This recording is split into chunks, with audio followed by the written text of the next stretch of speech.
le peuple que tu t'es acquis se met debout ce matin, dans la maison, dans l'assemblée, dans la congrégation des rois, des princes et des ministres, dans l'assemblée des dieux.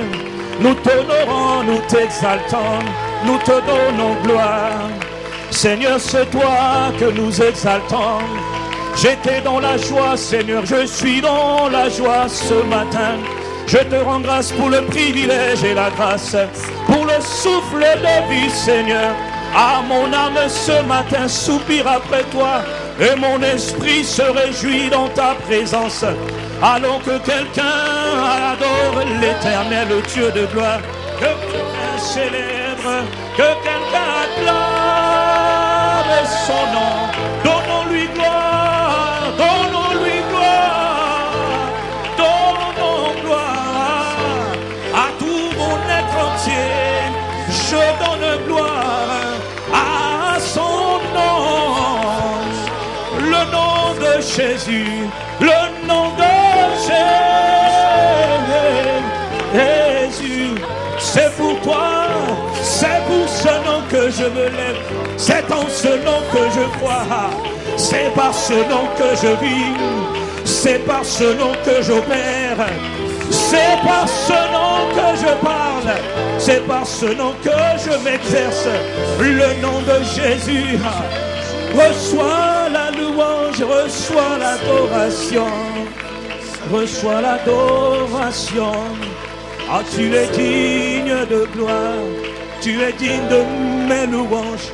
Tu es ma passion et mon obsession, tu es mon ambition, tu es ma motivation, mon Père. Tu es mon rocher, ma forteresse, tu es mon libérateur, tu es ma passion, Seigneur. C'est toi que j'adore, c'est toi que j'exalte, c'est toi que j'adore. C'est toi mon bien-aimé, tu es ma passion profonde, ton nom est Jésus. C'est toi, c'est toi, c'est toi que nous acclamons. Ce n'est pas le nom du pasteur, ce n'est pas le nom de l'église, Seigneur. Non, non, non, non, non, non, non, non. Mais du soleil levant jusqu'à son couchant, c'est le nom de Jésus. C'est toi que nous adorons, c'est toi que nous exaltons, c'est toi que nous célébrons. Le nom de Jésus, le nom de mon époux, le nom de mon bien-aimé, le nom de mon rocher. Allons, acclamons toutes les nations ce matin, à travers Internet, et dans l'assemblée des ambassadeurs, dans l'assemblée des dieux, acclamons son nom, le nom de Jésus.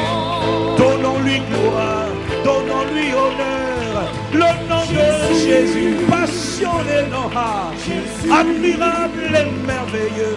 Je t'exalte et je te célèbre, tu es ma passion et mon Dieu, mon époux, mon sauveur et mon maître, mon empereur et mon roi.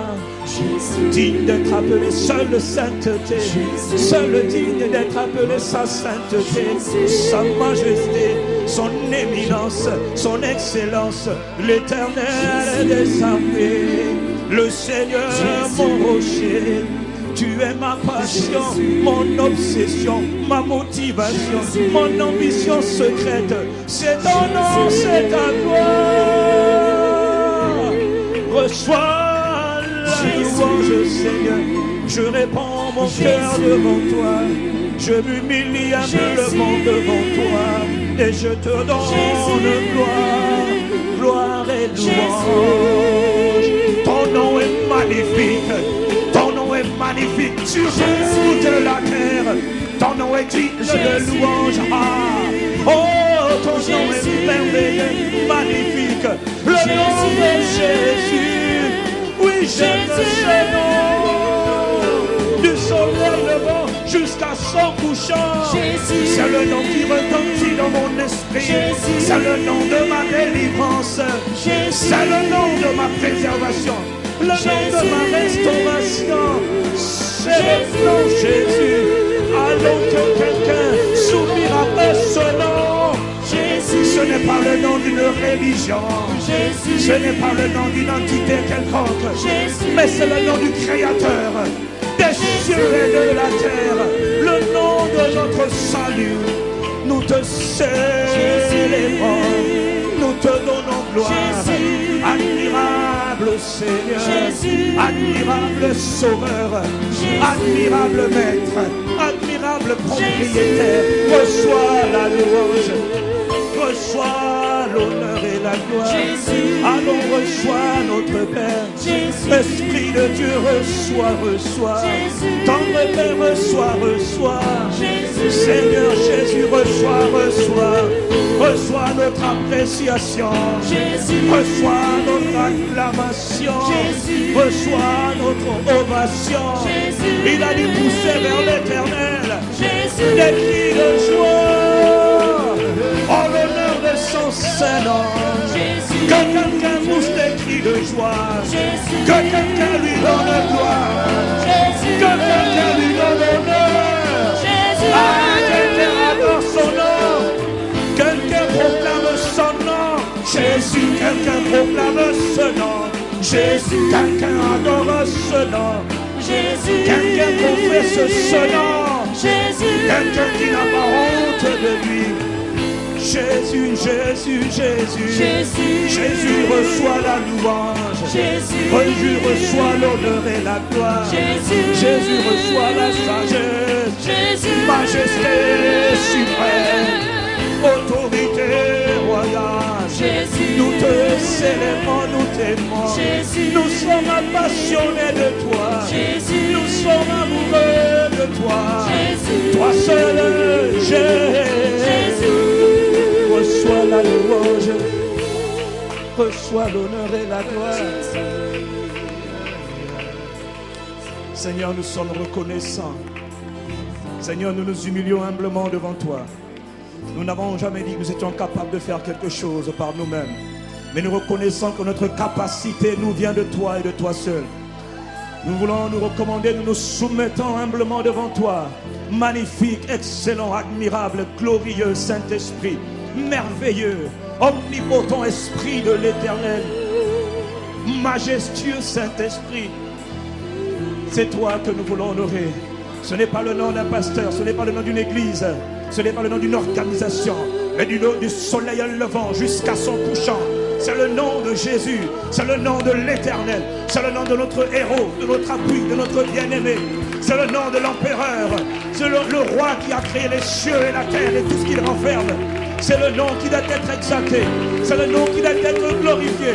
Pas le nom d'un homme, mais le nom de l'empereur, le nom de sa majesté, le roi de gloire, créateur des cieux et de toute la terre.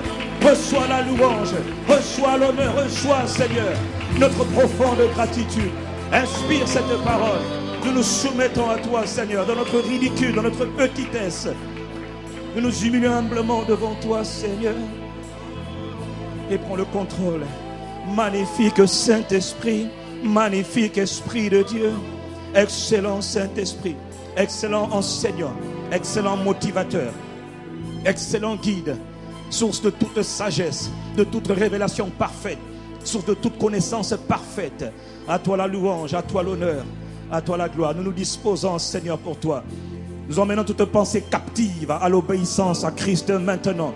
Nous soumettons toutes choses sous le gouvernement, la domination, l'influence de Christ maintenant. Au nom de Jésus-Christ, à toi la louange et à toi l'honneur. D'avance, Père, nous te donnons gloire pour ce que tu es et pour tout ce que tu fais. Nous te donnons gloire, Seigneur. Au nom majestueux, admirable, excellent, incomparable, infini, redoutable. Au nom excellent, au nom glorieux de Jésus de Nazareth, qui nous rassemble ce matin. C'est le nom par lequel nous sommes rassemblés. Nous voulons te dire merci, Seigneur. À toi la louange. Quelqu'un dit un bon amen. Quelqu'un dit un bon amen. Merci, Expression Impact. On acclame aussi le Seigneur pour Expression Impact. Alléluia.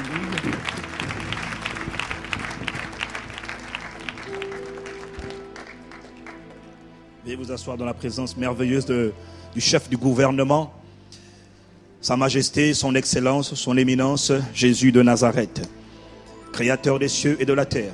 Il règne dès maintenant et à toujours. Son mandat ne connaîtra jamais de fin. Sa domination ne connaîtra jamais de fin. Il règne hier, il règne aujourd'hui et il règne éternellement. Que les hommes le veuillent ou pas, il règne à jamais. Quelqu'un dit Amen. Quand je pense que ce roi, maintenant tu dis toi aussi, je t'ai établi roi pour régner comme moi. Et de plus, tu es membre de ma famille, famille qu'on appelle la famille royale. Quelle grâce, quelle grâce. Ce matin, je voudrais, alors que j'étais en train de préparer, d'ailleurs, je voudrais d'abord vous dire que en conseil des ministres, nous avons décidé que la première semaine du mois de septembre, nous allons prendre du temps, enfin, première ou deuxième semaine, nous prendrons le temps de présenter à l'Assemblée, à toute l'Église, à ceux qui souhaitent avoir l'information. Nous ferons un rapport d'activité sur l'année 2008. Nous avions l'habitude de faire ces rapports des années précédentes, mais entre 2006 et 2007, nous étions tellement focalisés sur le bâtiment que nous avons perdu cette habitude. Le focus était vraiment ailleurs. Et cette année, Dieu voulant, nous allons vous faire un rapport d'activité de toute l'année 2008, puis un rapport financier naturellement. C'est-à-dire que c'est un rapport qui montre juste tout ce qui s'est passé dans l'Église tout au long de l'année 2008, et ensuite comment les finances, comment l'argent a été géré, comment les ressources plutôt financières ont été gérées. Quelqu'un dit Amen. Voilà, il est important de savoir communiquer ce genre de choses. Il est important d'être transparent dans la manière de gérer ce que Dieu met dans nos mains. Amen. Donc, je donne rendez-vous à la première ou deuxième semaine de septembre. Ça vous sera confirmé un peu plus tard. Il est important que quand on avance ensemble, on soit transparent et on soit clair. Sachez qu'en tout cas, par la grâce de Dieu, les choses sont bien gérées. Voilà. Quelqu'un dit gloire à Dieu. Ici, on n'a jamais confondu les poches, les comptes de l'Église avec les comptes personnels, et puis on n'a jamais pris, enlevé, pris. Non, les choses sont claires. Le pasteur Yvan n'est pas là, il est à Abidjan, en séminaire avec le pasteur Mohamed. D'ailleurs, vous avez remarqué que ceux qui étaient là la semaine dernière, qu'il s'est encore amusé à tirer sur moi, toujours en train de tirer sur son frère, mais je comprends, vous savez, quand quelqu'un est jaloux, il ne peut pas le dire. Donc forcément, il faut bien qu'il tire. Il veut me ressembler absolument physiquement, mais il n'a pas beaucoup de chance de ce côté-là. Donc il m'accuse de ne pas faire de sport. Son épouse, elle a un peu témoigné. N'est-ce pas qu'il m'admire? Alléluia. Elle a dit Amen. Voilà. Et donc prions pour lui. Il a au moins 10 jours, je crois, de séminaire avec le pasteur Mohamed Sanogo là-bas. Et il sera amené à faire aussi un séminaire dans le cadre des cadres de la présidence de la République, etc. Un séminaire sur le leadership. Donc en tout cas, Dieu va... Prions pour lui et soutenons-le par nos prières. Quelqu'un dit Amen. Ne considérons jamais comme étant acquis ce que Dieu fait. Jamais comme étant acquis.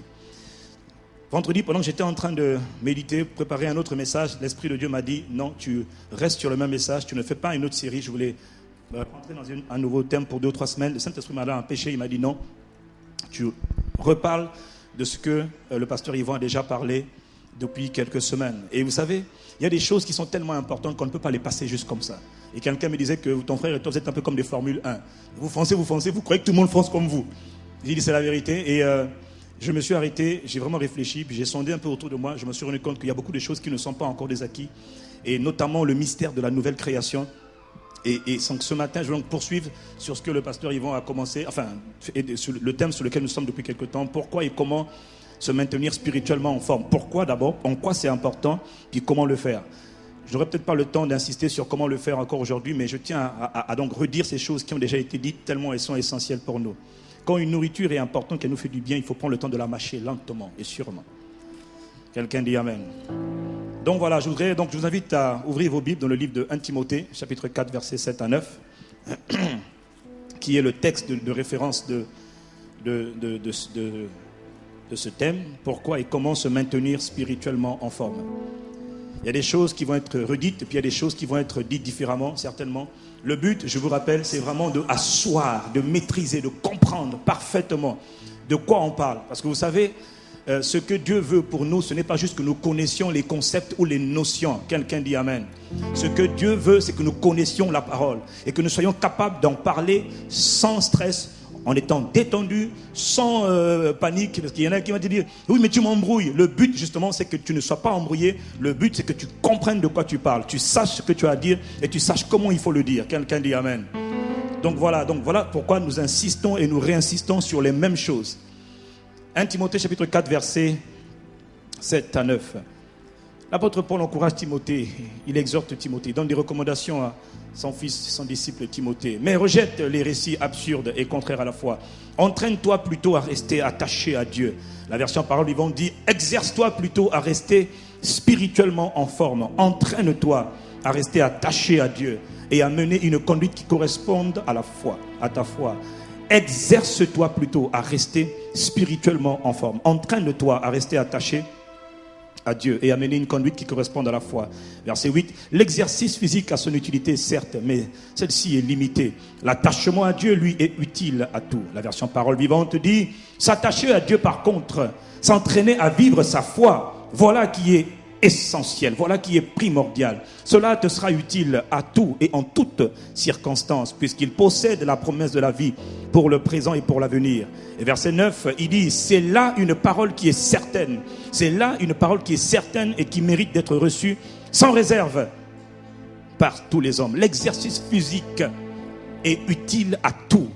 Il a en lui les promesses de la vie présente et de la vie à venir. C'est-à-dire que celui qui s'exerce aujourd'hui, celui qui s'exerce à développer son esprit, celui qui s'exerce à faire de l'exercice spirituel, est en train de se développer non seulement pour cette saison, mais pour les saisons à venir.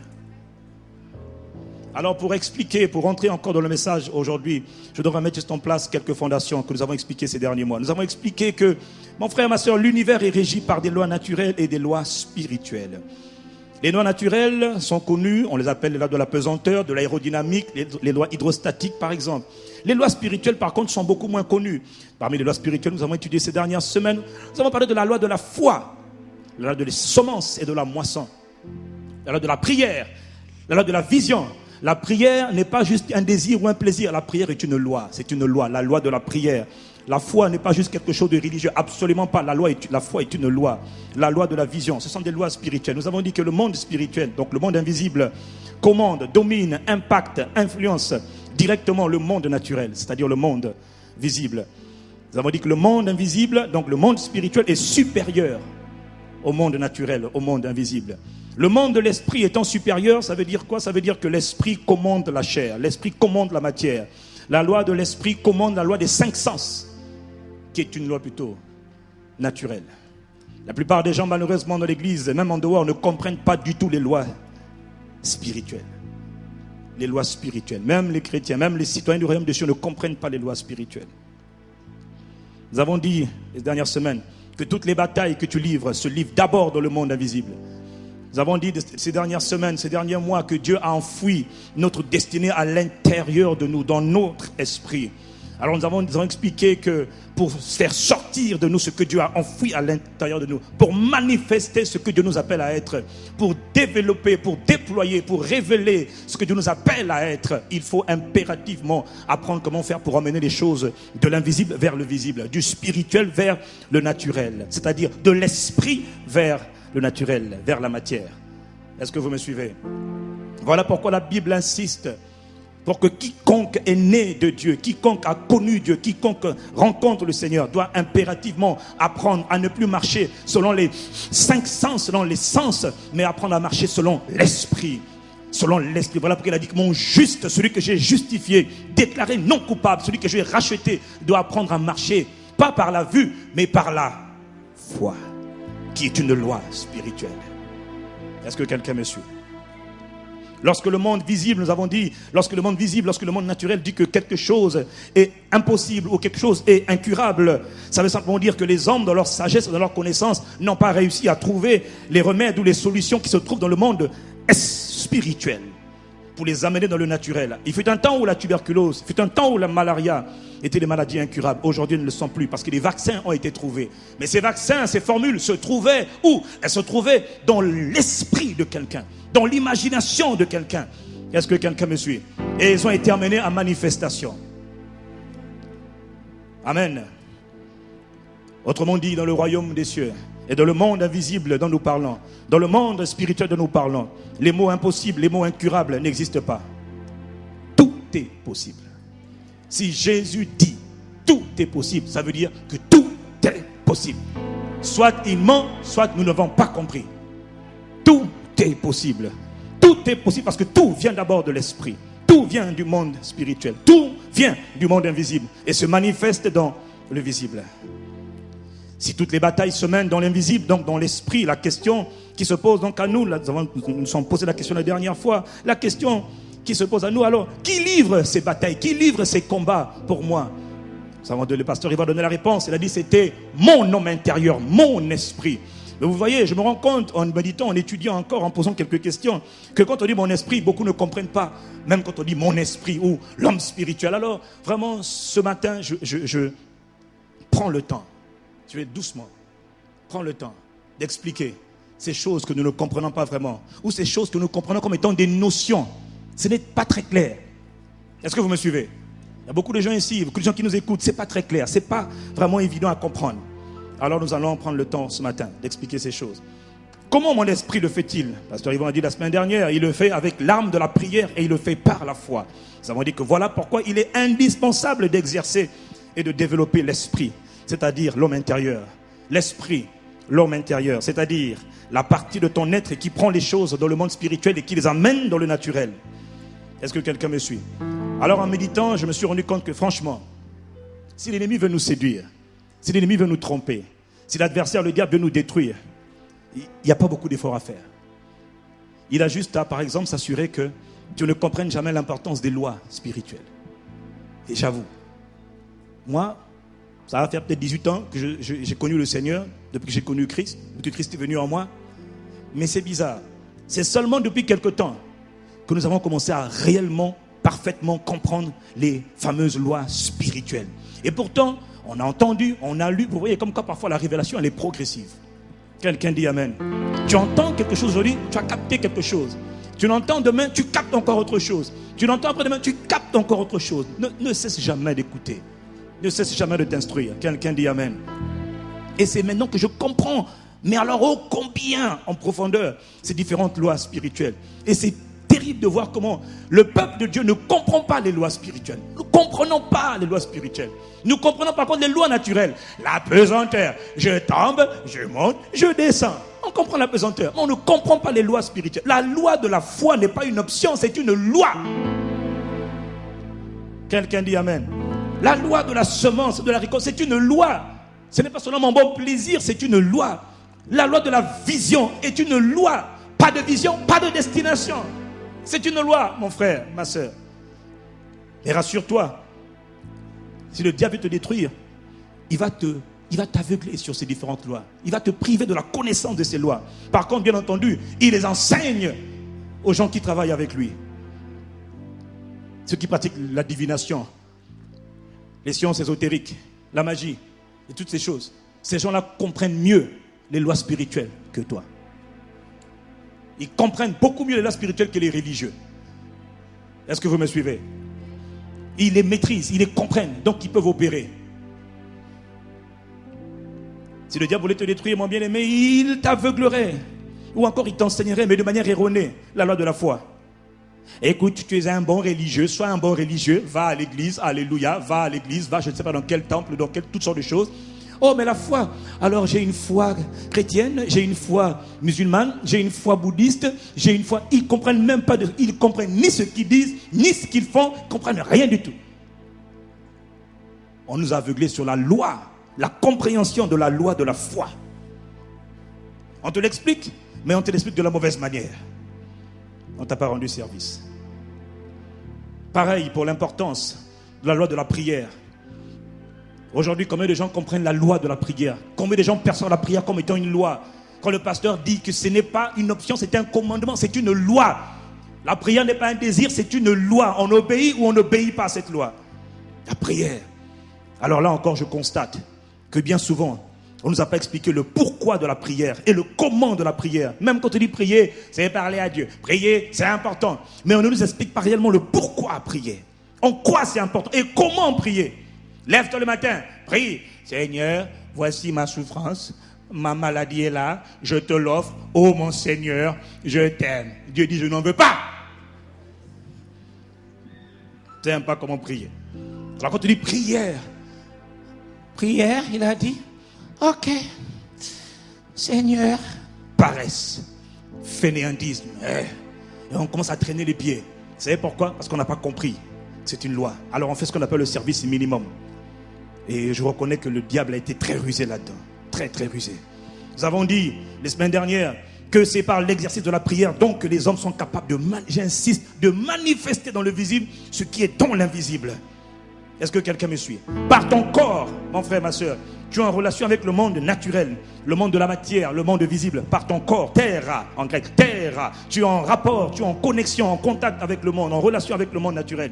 Par ton âme, tu es en relation avec le monde psychique. Et par ton esprit, tu es en relation avec le monde spirituel. Alors la question que nous nous sommes posée ces dernières semaines, c'est quelles sont les caractéristiques de mon homme intérieur, de mon esprit? Ça, on l'appelle mon esprit. On l'appelle aussi l'homme intérieur. Est-ce que vous me suivez? Mais il y a un autre mot qu'on n'utilise pas souvent. C'est corps spirituel. Pour comprendre de quoi on parle. Je répète, comprendre de quoi on parle. 1 Corinthiens chapitre 15, verset 44. L'apôtre Paul dit, de la même manière qu'il y a des corps naturels, physiques, il y a aussi des corps spirituels. Quand on parle de l'esprit, mon esprit, on parle de qui, mon frère, ma soeur, comprend? On parle d'un corps spirituel dans lequel tu habites. Celui à qui je parle, celui qui est à l'intérieur de toi, le résident principal, le locataire de la maison dans laquelle tu es, c'est-à-dire la tente dans laquelle tu es, le corps dans lequel tu habites. Il y a un corps dans lequel tu résides qui s'appelle un corps spirituel. Est-ce que quelqu'un me suit? C'est un corps spirituel. Je suis un esprit. Je possède une âme et j'habite dans un corps. Cela, c'est valable pour tous les êtres humains. Esprit, je suis. Je possède une âme, des émotions, des sentiments, la volonté, l'intelligence. Et j'habite dans une maison qu'on appelle le corps. Ça, c'est valable pour tous les êtres humains. Est-ce que quelqu'un me suit? Je prends le temps d'expliquer ces choses. C'est trop important. C'est trop important.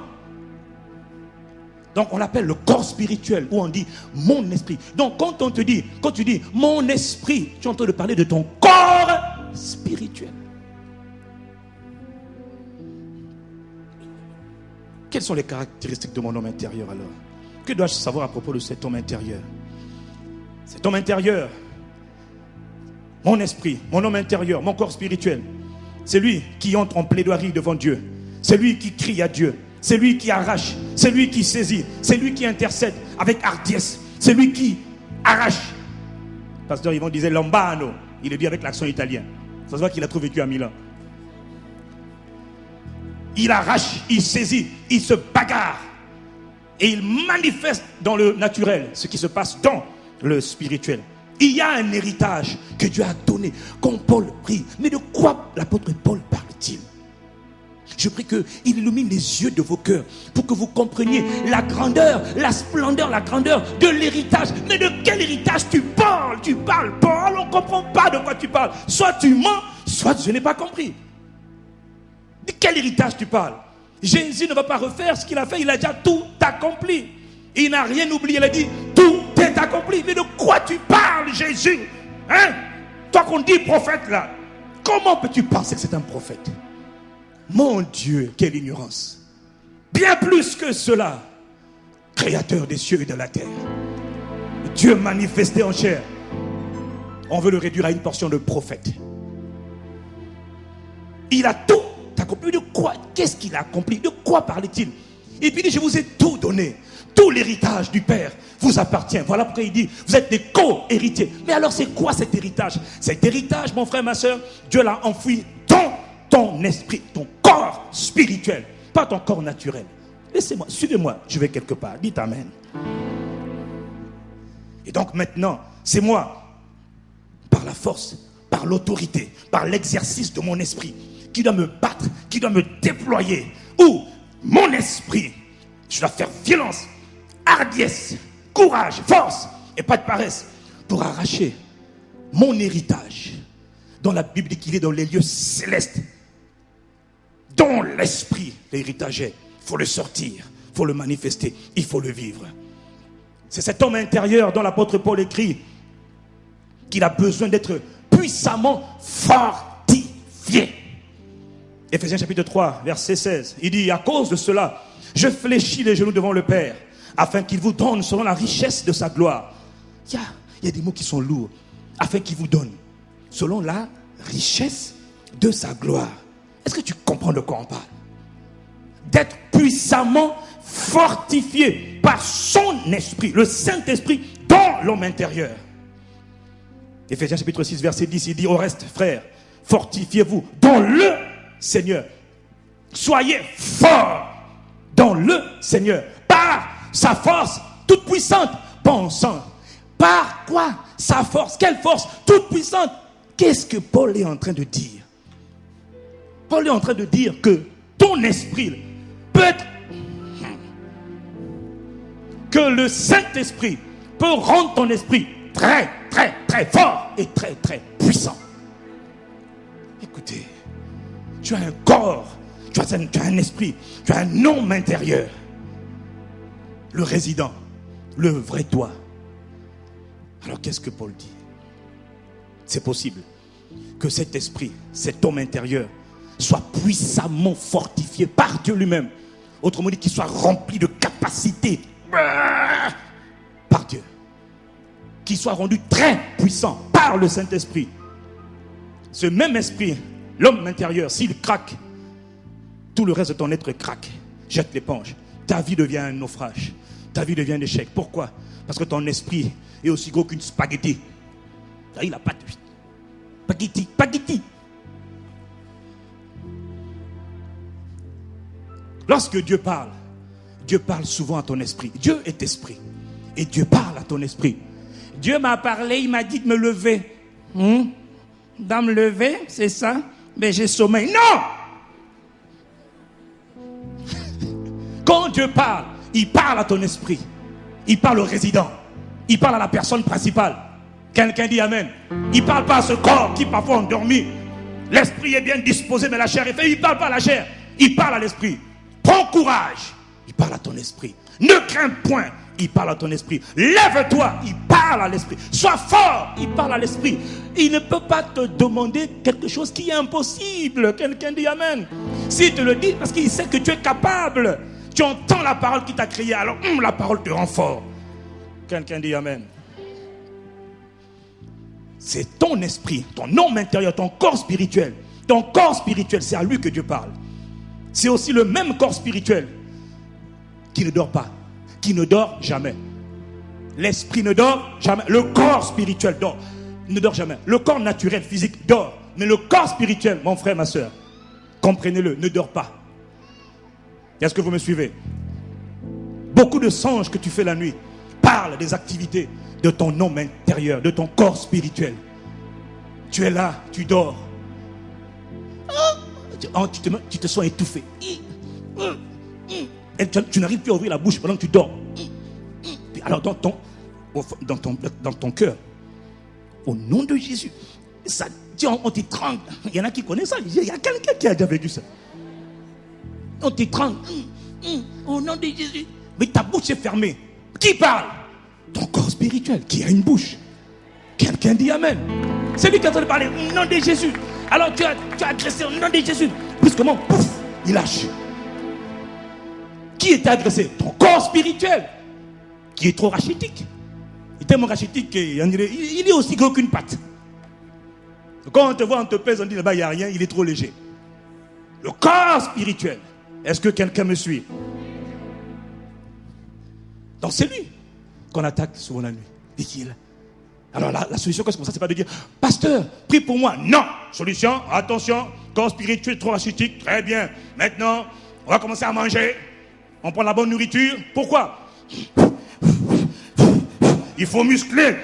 On va devenir comme objectif. Rambo 3. Dès que Rambo est prêt, allez dans le désert ou dans la forêt. Qui fait ça? Là, comme par hasard, il tue tout le monde. Hein. Il a 1000 soldats, il tue les 1000 soldats. C'est possible!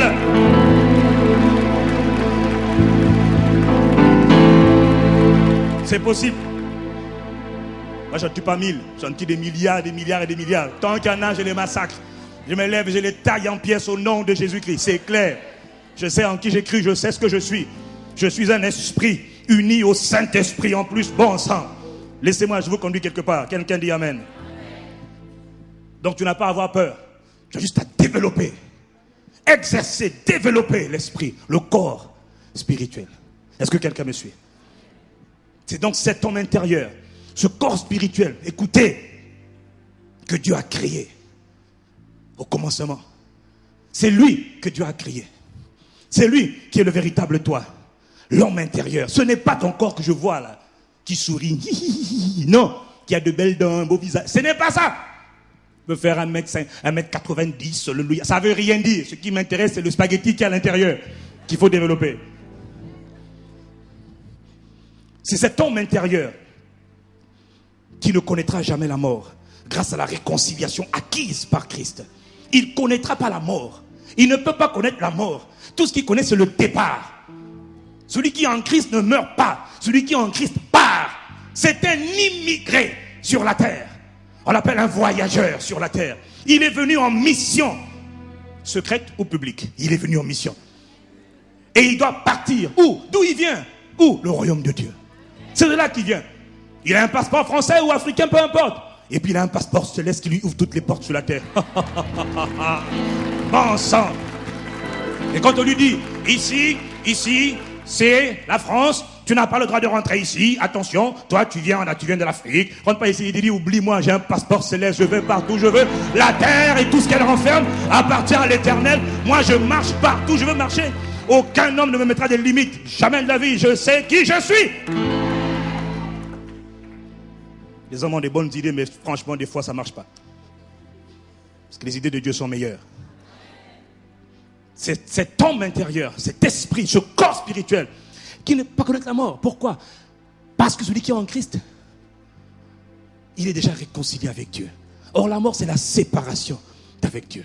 Donc, il ne meurt pas comme les autres. Il part, tranquillement et détendu. Jésus dit, Jean chapitre 8, verset 51 à 52, en vérité, je vous le dis, si quelqu'un garde ma parole, il ne verra jamais la mort. Soit il ment, soit il dit quelque chose qu'il faut comprendre. Maintenant, lui dire les Juifs, alors les pauvres, je les comprends. Ah là là là là, ah là là, il est possédé. Oh là là là là, le petit là, il est possédé. Rabbi là, on te respectait, mais là tu es possédé. Là tu as un démon. Il dit, tu as un démon, carrément, tu as un démon. Pourquoi? Quand tu me dis, si quelqu'un me suit, il ne verra jamais la mort. Si quelqu'un garde la parole, il dit non. Mais lui, il insiste, il ne verra jamais la mort. Autre passage, Jean chapitre 5, verset 24. Il parlait de la mort, qui est la séparation d'avec Dieu. Est-ce que quelqu'un me suit? Cet homme intérieur, cet homme. Alors maintenant, je vais vous expliquer quelque chose d'important. Restez avec moi. Que faut-il comprendre quand on parle de l'homme intérieur? Il y a une chose que vous devez comprendre qui est impérative. Dieu n'a pas amélioré celui qu'on appelle l'homme ancien. Celui qu'on appelle l'homme ancien. Je vous ai dit que tous les êtres humains sont créés esprits. Ils sont tous des esprits. Autrement dit, ce sont d'abord des êtres ou des corps spirituels. Est-ce que quelqu'un me suit? Il faut que j'aille doucement. Ils sont tous des corps spirituels. Ils possèdent une âme et ils habitent dans un corps. Si vous me suivez, levez la main. Dieu n'a pas amélioré l'homme ancien. Pas du tout. C'est quoi en fait l'homme ancien? Quelle est cette notion d'homme ancien? La Bible est le seul livre qui fait mention d'un homme qu'on appelle l'homme ancien, ou encore l'homme naturel, ou encore l'homme animal. Pourquoi est-ce que la Bible parle d'un homme ancien, d'un homme naturel, ou encore d'un homme animal? Alors je vais vous expliquer. Qui est cet homme naturel? Qui est cet homme? Cet homme-là, c'est l'esprit. Mais quel esprit? Écoutez-moi bien. Qui est cet homme naturel, cet homme animal, qu'on appelle encore le vieil homme? Qui est-il? L'homme animal, l'homme naturel, ou encore le vieil homme, est celui qui descend de la première espèce humaine, c'est-à-dire l'espèce adamique. Adam avait été fait à l'image de Dieu. Adam était fait à l'image de Dieu. Mais tous les êtres humains qui sont venus après Adam, la Bible dit dans le livre de Genèse chapitre 5, je crois, n'ont pas été faits à l'image de Dieu. Mais ils ont tous été faits à l'image de Adam. Est-ce que quelqu'un me suit? Est-ce que quelqu'un me suit? Tous les êtres humains après Adam ont été faits à l'image de Dieu, à l'image plutôt de Adam. Adam avait reçu la vie Zoé de Dieu. La vie de Dieu était en lui. Il opérait, commandait aux animaux. Et la vie de Dieu, la vie immortelle, était en lui. Il était déployé. Et lorsque Adam chute, la vie de Dieu qui est en lui sort de lui. Et quand la vie de Dieu sort de lui, qu'est-ce qui se passe? Une autre vie rentre à l'intérieur de lui. Une vie sort d'Adam parce qu'il est désobéi. Il coupe la relation, il coupe la communication. Il se sépare, il meurt. Il se sépare de qui? Sa source de vie. Qu'est-ce qui se passe alors? Adam, l'esprit part, la vie Zoé, l'esprit de Dieu part. La vie du diable rentre. Comment elle rentre? La mort. La mort est rentrée. La Bible dit, par un seul homme, la mort est entrée dans le monde. Thanatos en grec. La mort, elle est rentrée. La nature, comme la vie du diable est rentrée, la nature du diable rentre. La respiration du diable, la mort, rentre. La nature du diable rentre. Sans effort, il ment. Sans effort, il vole. Sans effort, il convoite. Sans effort, son cœur est incliné vers les choses qui ne sont pas les choses de Dieu. Est-ce que quelqu'un me suit? Est-ce que quelqu'un me suit?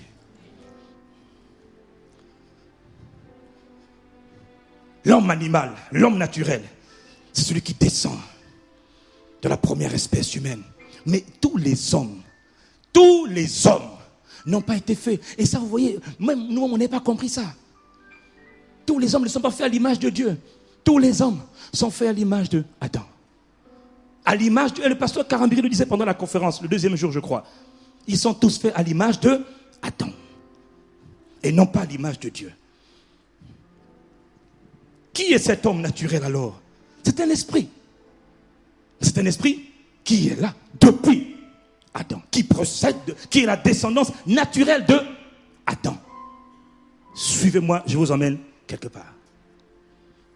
Qui est cet homme naturel? Cet homme animal, ce vieil homme. C'est celui qui, après la chute, a reçu automatiquement en lui donc la vie du diable. La vie de Dieu étant sortie, la vie du diable étant entrée. La nature du diable, la respiration du diable est rentrée. Qui est cet homme animal? Cet homme naturel? C'est celui qui a été déchu comme étant le Dieu de la terre au profit de son nouveau maître, Satan. Il était le Dieu de la terre, vaincu par Satan. Il devient maintenant l'esclave de celui qui l'a vaincu. C'est-à-dire, il a maintenant un nouveau maître. Le nouveau maître, ce n'est plus le Saint-Esprit, ça devient maintenant Satan. Est-ce que quelqu'un me suit? Est-ce que quelqu'un me suit? Cet homme animal, cet homme naturel est devenu mortel. Lui qui était immortel est devenu mortel. Lui qui était roi est devenu esclave. De qui? De Satan et du péché. Cet homme animal, c'est celui qui est étranger à la vie de Dieu. Cet homme animal dont on parle, c'est-à-dire ce corps spirituel-là, il est étranger. Pourquoi? Puisqu'il n'a plus de connexion avec Dieu. Forcément, il ne dépend plus de Dieu. Il ne connaît pas Dieu. C'est un esprit. Mais il ne connaît pas Dieu. Il connaît peut-être la religion, oui. Il connaît la théologie, oui. Il est éloquent, oui. Il a une certaine intelligence, bien sûr. Mais il ne connaît pas Dieu et il ne comprend pas les choses de Dieu. Et il ne comprend pas la vie de Dieu. Est-ce que quelqu'un me suit? C'est ça, c'est l'homme animal. Celui qui ne comprend pas la vie de Dieu. Il est étranger à la vie de Dieu. Je me souviens toujours d'un temps où on me parlait de Jésus. Je disais, mais c'est quoi ces sectes-là? J'étais à l'école polytechnique, puis à l'école, il y avait des groupes de chrétiens, là, je les appelais des sectaires. Ils étaient là, oui, Jésus. Je dis, oh, quel Jésus là, oubliez-nous là. Les gars, la vie là, vous ne connaissez pas. Ouais, gars, nous on est en boîte. Nous c'est Jésus. Quel Jésus? Allez en boîte, les gars. Là-bas, ça bouille, là-bas, il y a des femmes, ça chauffe. Nous, c'était Jésus.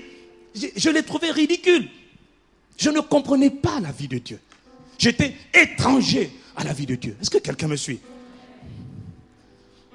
Homme animal. C'est-à-dire que le résident dans mon corps, là, vous voyez, ce corps-là, il y avait un résident. Il s'appelle l'homme animal. Ce n'est pas l'homme charnel. Attention, c'est l'homme animal. L'homme charnel, c'est celui qui marche avec les sens. Celui qui est un épios. Ça, c'est l'homme charnel. Il est né de Dieu, mais il est bébé. Bambino. C'est un bébé, c'est un gamin, c'est un gosse. Il ne connaît rien. Mais il est né de Dieu. J'arrive. Quelqu'un dit Amen. Qui est cet homme animal? Cet homme animal, l'homme naturel, ou encore le vieil homme, c'est celui qui adore. Il révère les hommes. Dès qu'il voit un homme, oh, je t'adore, mon chanteur qui est décédé. Oh, je l'adore. Homme animal. Il adore les hommes. Oh, j'adore ce chanteur. Oh, j'adore cette star. Ah, il est là, il est là. Il est prêt à camper. Le concert a lieu demain soir à 18h. 24 heures avant. Il prend sa chaise. Je m'assieds. J'attends l'objet de mon adoration. C'est l'homme animal. Est-ce que quelqu'un me suit? L'homme animal. Qui est cet homme animal? C'est un corps spirituel, c'est un esprit, mais qu'on appelle l'homme animal, ou encore le vieil homme. Il adore les animaux. Dès qu'il voit le dragon, roi, quelle force! Dragon, tu es mon Dieu. Alors il brûle l'encens, il fait des sacrifices pour ce qu'il appelle le dragon, le dieu dragon, ou le dieu serpent. Il adore les animaux. Seigneur, l'homme animal.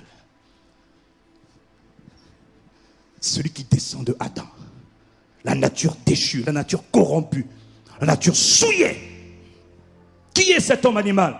Il adore les objets. Dès qu'il voit un objet en métal, oh, objet en métal, tu es mon Dieu, alors il se prosterne. Et il imagine que derrière l'objet en métal, il y a quelqu'un. Alors il est là, il adore. Je t'adore. Il y a un objet, il y a un métal. Où il y a du bois. Mais il s'imagine que le bois représente une divinité, soi-disant. Est-ce que quelqu'un me suit? L'homme animal. Faut pas me tuer après. L'homme animal, il révère les morts. Alors, bon, devant une tombe. Hein. Écoute, je suis venu ici avec les enfants. Yves, Yvan, Yannick, Christian. Bon, on voulait te dire au revoir. Et puis il prend le jus ou il renverse. Quel gâchis, il est en train de renverser. Bois un peu, hein. Bon, prions. Et il prie, hein. Bon, papa ou maman, vraiment, on est ensemble. Bon, les enfants te saluent. Quel enfant te salue là? Qui a déjà vécu ça? L'homme animal. Il est là, il parle aux morts. Tu n'es plus là, mais tu seras toujours avec moi. Oh, il est parti, mais il sera toujours là. Sa musique sera toujours en moi. Et sa présence sera toujours en moi. Homme animal. Homme naturel. Vieil homme. C'est-à-dire que le corps dans lequel j'habitais avant était gouverné par l'homme animal. C'est-à-dire par un corps spirituel déchu, privé de Dieu. Ne connaissant pas Dieu. Est-ce que quelqu'un me suit qui lève la main?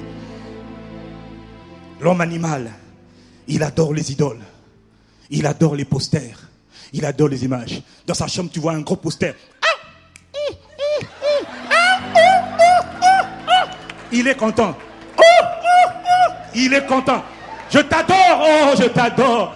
Oh, je ne dis pas le nom. Je n'ai pas dit de prénom. Ne m'attaquez pas. Je ne dis aucun prénom. Puis là, quand il voit le poster, il est dans la joie. Nature déchue. Et la nature, il n'a plus rien. Alors, tout ce qu'il trouve à adorer, il adore. Et le poster lui rappelle à quel point il est attaché à l'image de ce poster. C'est mon idole, c'est ce qu'ils disent. C'est mon idole. Je l'adore. Oh papa, je l'adore. Regarde, ma chambre est quadrillée, remplie de posters à son effigie. Homme animal, homme naturel, vieil homme déchu. Il vient de la race adamique. Le corps spirituel, qui est le résident principal de ce corps, est souillé. Connaît pas Dieu. Il est étranger à la vie de Dieu. L'homme animal. Il appelle divinité. Il appelle Dieu les esprits impurs. C'est lui qui était supposé être un Dieu. Maintenant, il donne le titre de Dieu, de divinité, à des esprits impurs. Ce que Dieu appelle esprit impur, lui il appelle Dieu, déesse, Dieu. Est-ce que quelqu'un me suit? L'homme animal, il est spirituellement mort. Et il ne fait pas exprès. Qui est cet homme animal, cet homme naturel dont on parle? C'est aussi celui qui n'a aucun problème à accepter la théorie de l'évolution de Darwin. vous lui dites, attention, la dernière fois j'écoutais un reportage, il parlait des États-Unis où il y a une école faite par des cons, ils appellent ça des extrémistes ou des conservateurs chrétiens qui osent remettre en cause la théorie de l'évolution et qui ont refusé d'enseigner à leurs enfants la théorie de l'évolution. Alors il dit non, c'est pas bien ce qu'ils sont en train de faire. Comment peut-il remettre en cause la théorie de l'évolution? Après tout, nous venons tous du Cro-Magnon. Nous étions d'abord comme ça, à quatre pattes, après on s'est levé, après on a marché. L'homme, animal, il trouve ça normal, il est à l'aise avec ça. Tu étais qu'un minable. Oui, c'est vrai. J'ai tué l'homme. C'est l'homme animal. Quelqu'un dit amen. Il vit une réelle crise identitaire. Mais il ne sait pas qui il est. Il ne sait pas d'où il vient. Il ne sait pas comment il a été formé. Il ne sait pas. Donc toi, quand tu passes ton temps à lui dire, écoute, il faut donner ta vie à Jésus. Mais il ne peut pas comprendre ce que tu dis. À moins que l'esprit n'incline son cœur. Avant d'aller parler, dis d'abord, Seigneur, incline son cœur. Il a un corps spirituel comme moi, j'ai un corps naturel. Ses yeux sont totalement... Il est aveugle, il ne voit pas. Il ne voit pas, il ne sait pas où il va. Toi, tu dis, tu sais bien où tu vas. Il ne sait pas. Tu vois ce que tu as fait. Il ne sait pas. Il est aveugle. Est-ce que quelqu'un me suit? Cet homme animal. Il ne peut pas comprendre la nouvelle création. Il peut pas voir Jésus comme un prophète parce que c'est tellement plus simple. Quand tu lui expliques le mystère de Christ, il dit non, c'est des églises évangéliques assez sectaires. C'est des ultra-conservateurs. L'homme animal. Il ne comprend pas les choses de Dieu. Cet homme animal, qui est-il? C'est celui que les personnes qui n'ont pas reçu Jésus passent leur temps à muscler. Voyez-vous, faites attention. Parce que j'ai béni, c'est un corps spirituel. On peut muscler le corps spirituel déchu. Voilà pourquoi les enchanteurs, les magiciens, les gens qui sont plongés dans les sciences ésotériques et toutes ces choses, qui pratiquent des arts divinatoires, vous voyez, ils ont une certaine puissance. Vous savez pourquoi? Parce qu'ils ont musclé leur homme intérieur, leur corps spirituel. Ils ont fait de l'exercice exactement ce que Dieu te demande de faire à toi. Pourquoi est-ce qu'à votre avis, dans certaines sphères du pouvoir, les gens doivent se doper? Ils doivent prendre le marabout. Là, il me faut un marabout, un féticheur, un kabbaliste, un tel. Il me faut toutes sortes de personnes, des enchanteurs. J'ai besoin d'eux. Pourquoi? Pour m'aider dans ma force. Parce que plus tu es levé, plus tu reçois des missiles. Mais comme ils n'ont pas la nature de Christ en eux, alors ils cherchent par tous les moyens des solutions pour se renforcer. Est-ce que quelqu'un me suit? Alors ils développent. L'homme animal se développe. Alors il est plongé dans les sciences occultes. Il comprend certaines lois spirituelles. Et il opère. Pendant ce temps, celui qui a reçu la vie de Dieu en lui, népios. Spaghetti. Mon frère, ma soeur, c'est cet homme animal, encore appelé vieil homme, encore appelé homme naturel, qui était le problème et qui posait problème à Dieu. L'agneau de Dieu a été immolé avant la fondation du monde. Pourquoi? Regardez le dilemme. Si Dieu, qui connaît toutes choses, qui a créé le produit, écoutez, si Dieu détruit l'homme animal, non, Dieu avait plutôt deux options. Soit il détruisait la maison dans laquelle habitait l'homme, soit il détruisait le locataire. Je vous donne un exemple. Imaginez un propriétaire d'un appartement dans un immeuble. Il y a un immeuble, dans l'immeuble, il y a des appartements, il y a un appartement. Moi, en tant que propriétaire, le propriétaire investit de l'argent pour acquérir quelque chose de grand prix. Le propriétaire investit de l'argent parce qu'il veut que dans son appartement, on y trouve sa splendeur, sa gloire. Il veut que dans sa maison, cet appartement-là qu'il a acheté, il veut le décorer selon sa splendeur, ses standards, ses envies. Est-ce que vous me suivez? Il y a un locataire qui l'y met. Et le locataire en question se souille. Il devient sale, impur, mauvais, méchant. Et il est tellement mauvais, méchant, qu'il dégrade, qu'il dévaste l'appartement. Il détruit, il ruine l'appartement.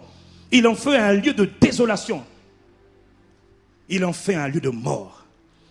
Alors, un jour, pour sauver son investissement, pour sauver son acquisition, pour sauver sa possession, parce qu'il a investi, le propriétaire de l'appartement, il a deux options. Soit il détruit l'appartement, il prend un bulldozer et il détruit totalement la maison parce qu'elle est tellement sale, souillée, impure.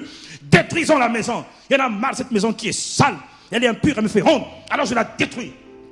Mais s'il avait fait ça, tous les êtres humains seraient morts. Est-ce que quelqu'un me suit? Alors Dieu prend la deuxième option. Il y a un locataire. Ce locataire, c'est un corps spirituel. Ce locataire, plutôt que de détruire la maison, je chasse le locataire. Je tue le locataire. Je l'expulse. Qu'est-ce qu'il fait? La Bible dit, écoutez-moi bien, que ce vieil homme a été crucifié, a été détruit, a été anéanti par Jésus à la croix. Parce que le problème, c'est que pour chasser ce locataire, pour chasser le locataire, pour remettre un nouveau locataire, il fallait un sacrifice, il fallait que le sang soit versé. Quel sang? Un sang pur, un sang parfait, un sang irréprochable. Le sang de Dieu était le seul sang irréprochable. Alors Dieu fait la chose suivante. Il dit, ok, il faut que je descende sur terre. Il faut que j'aille à la croix. Chaque coup, boum, pardon. Allô? Ah, voilà. Chaque coup porté sur le corps qui faisait couler du sang était un coup qui crucifiait, qui tuait l'ancien locataire, celui qu'on appelle le vieil homme, l'homme naturel, l'homme... Pendant que les autres disaient, oh là là, on l'a eu. Et maintenant, si tu es le fils de Dieu, hein, descends, les petits, descends, on va voir. Pendant qu'il dit, descends, on va voir, descends, on verra qui tu es, descends. Il dit, je ne peux pas descendre, il faut que mon sang coule. Mais je ne peux pas. Il dit, j'aimerais descendre, mais je ne peux pas. Il faut que mon sang coule. Parce que quand le sang coule, je suis en train de payer le prix qu'il faut pour chasser le locataire, pour le tuer, le détruire et remettre un nouveau locataire, un nouveau corps, un nouveau esprit, un nouvel homme. Voilà pourquoi la Bible dit, Ézéchiel chapitre 11, verset 19, il dit, je mettrai en eux un esprit nouveau. Un esprit nouveau. Les jours viendront. Les jours viennent, dit l'Éternel, où je ferai avec eux une alliance nouvelle. Je mettrai en eux un corps nouveau. Ou encore, quel corps? Un corps spirituel. Je chasse l'ancien locataire et je mets un nouveau locataire. C'est un nouveau corps. Voilà pourquoi la Bible dit, si quelqu'un est en Christ, il est une nouvelle création. Ce n'est pas une amélioration. Il n'a pas réveillé l'ancien locataire qui était trop souillé. Il a dit non. La meilleure manière de conserver mon investissement, de redonner de la gloire, de la splendeur à ma maison, je dois expulser l'ancien locataire, l'ancien corps qui était dans ce temple-là. Et je dois remettre un corps nouveau. Sauf que ce corps-là, attendez, de la même manière que le Saint-Esprit était parti au jour de Adam, quand Adam a chuté, de la même manière, le même Saint-Esprit, lorsque j'ai dit Seigneur, je me repens, je confesse mes péchés, reviens dans ma vie, sois mon sauveur, sois mon Seigneur, sauve-moi. Dieu dit, wow, j'arrive. Le même esprit qui était parti, c'est le même esprit qui revient. Nouvelle création.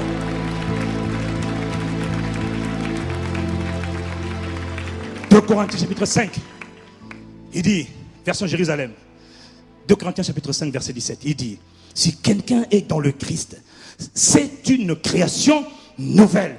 L'ancien être ou l'être ancien a disparu. Un être nouveau est là. Ou un homme nouveau est là. Ou encore un corps nouveau. Pas un corps amélioré. Un corps nouveau est là. Quelqu'un dit Amen. 2 Corinthiens chapitre 5 toujours verset 17.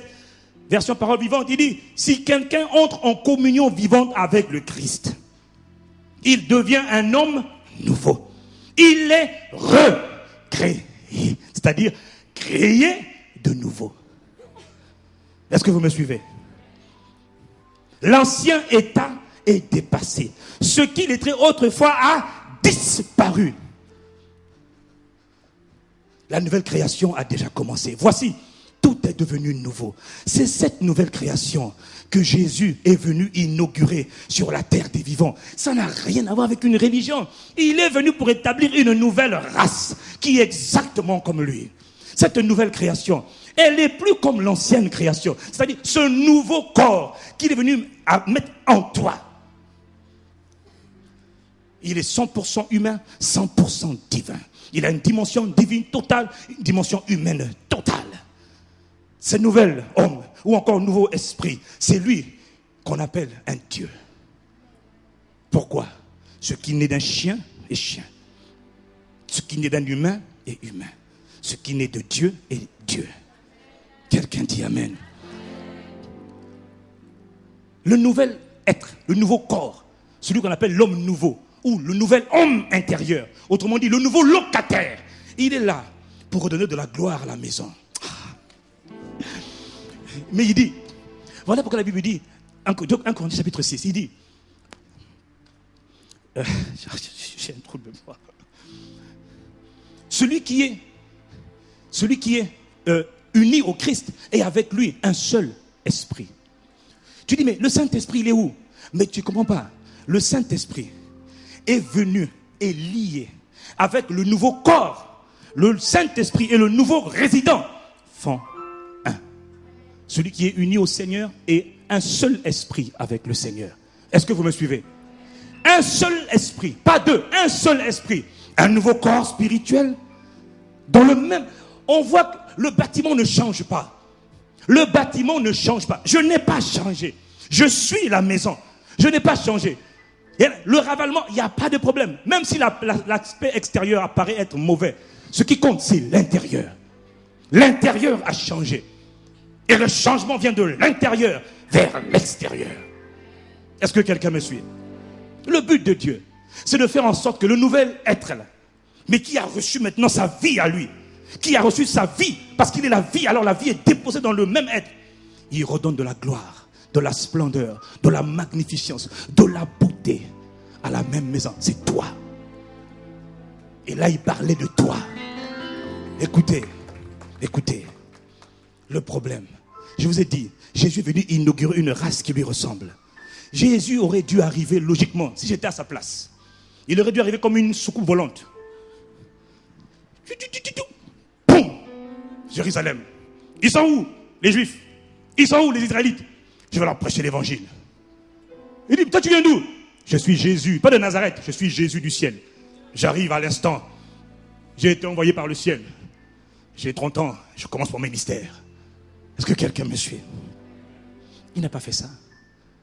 La Bible dit, écoutez, le corps spirituel, de la même manière que le corps spirituel, le corps naturel, quand on vient dans ce monde, on vient bébé. De la même manière, le corps spirituel qui est venu en toi quand tu as accepté Christ, c'est un bébé. Jésus t'a montré l'exemple à tout point. Mais ce bébé ne peut pas rester bébé. Il doit grandir pour devenir un teknon ios, c'est-à-dire un fils mature, un fils puissant, un fils héritier, un fils capable de gouverner, capable d'administrer, capable de parler aux circonstances, un fils qui est capable d'opérer sur la terre, exactement comme le Père. Fils qui n'a peur de rien, exactement comme le Père. Est-ce que quelqu'un me suit? Mais si le corps est bébé, c'est un bébé. Mais un bébé esprit. Donc le corps esprit. Voilà pourquoi la Bible dit que Jésus lui-même a respecté le même processus. Il grandissait, il croissait, il progressait, il augmentait en stature, en sagesse et en grâce devant Dieu et devant les hommes. Autrement dit, il y avait un mouvement, il y avait une croissance, il y avait une progression évidente. Donc le corps spirituel n'est pas resté petit. Il a mûri et grandi. Voilà pourquoi, bien-aimés, frères et sœurs, il est important d'enseigner sur comment est-ce qu'on fait donc pour développer le corps spirituel, pour développer l'homme intérieur, pour développer l'esprit, pour développer la nouvelle création que je suis. Si je ne le fais pas, mon frère, ma soeur, je vais ressembler à ces gens qui, eux, sont encore des hommes animaux. Parce que celui qui n'est pas en Christ, c'est un homme animal. Est-ce que quelqu'un me suit? Mais celui qui est en Christ est devenu un esprit nouveau. Il a son résident principal, ce n'est plus le même. C'est un nouveau locataire dans la tente, dans le corps que tu es. Toi qui m'entends, toi qui me regardes. Mais est-ce que tu comprends d'abord ça? Donc de la même manière, mon frère, ma soeur,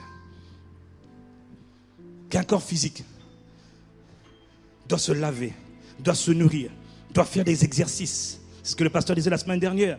De la même manière, le corps spirituel, donc le nouveau corps spirituel, doit se laver par le sang de l'agneau. Il doit se nourrir par la parole de Dieu. Est-ce que vous me suivez? Parole qualitative, parole quantitative. Parce que le corps que vous voyez, le corps humain, je me nourris de nourriture qualitative et quantitative. Tu manges une certaine quantité de nourriture et une certaine qualité de nourriture. Et ce que tu manges, en quantité ou en qualité, affecte le développement de ton corps.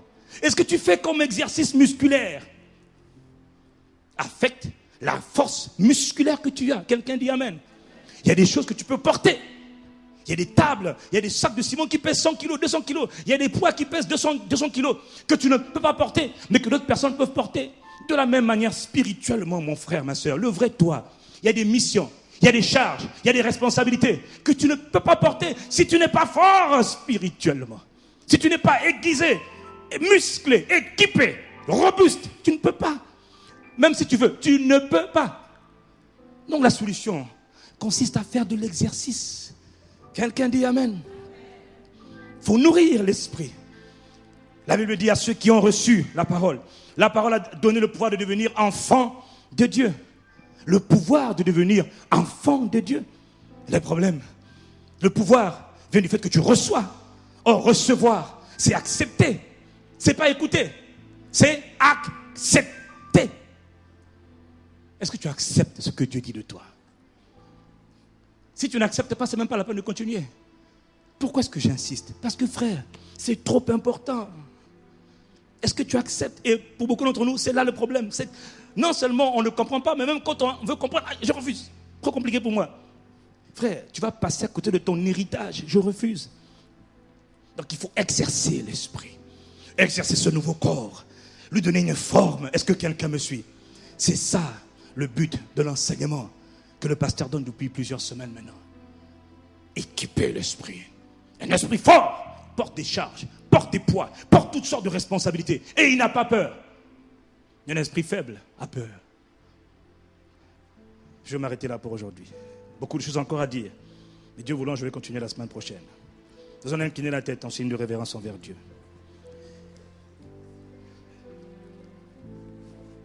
Je voudrais, avant de conclure, si tu comprends la notion alors de cette nouvelle création, si tu n'as pas encore accepté Jésus le Christ, parce que la Bible dit qu'il n'y a aucun autre nom qui ait été donné aux hommes par lequel tu peux être sauvé, par lequel toi aussi tu peux être sauvé. Toi aussi, tu n'es pas obligé de continuer à marcher comme un homme animal. Tu n'es pas obligé d'opérer comme un homme animal. Tu n'es pas obligé de rester homme animal.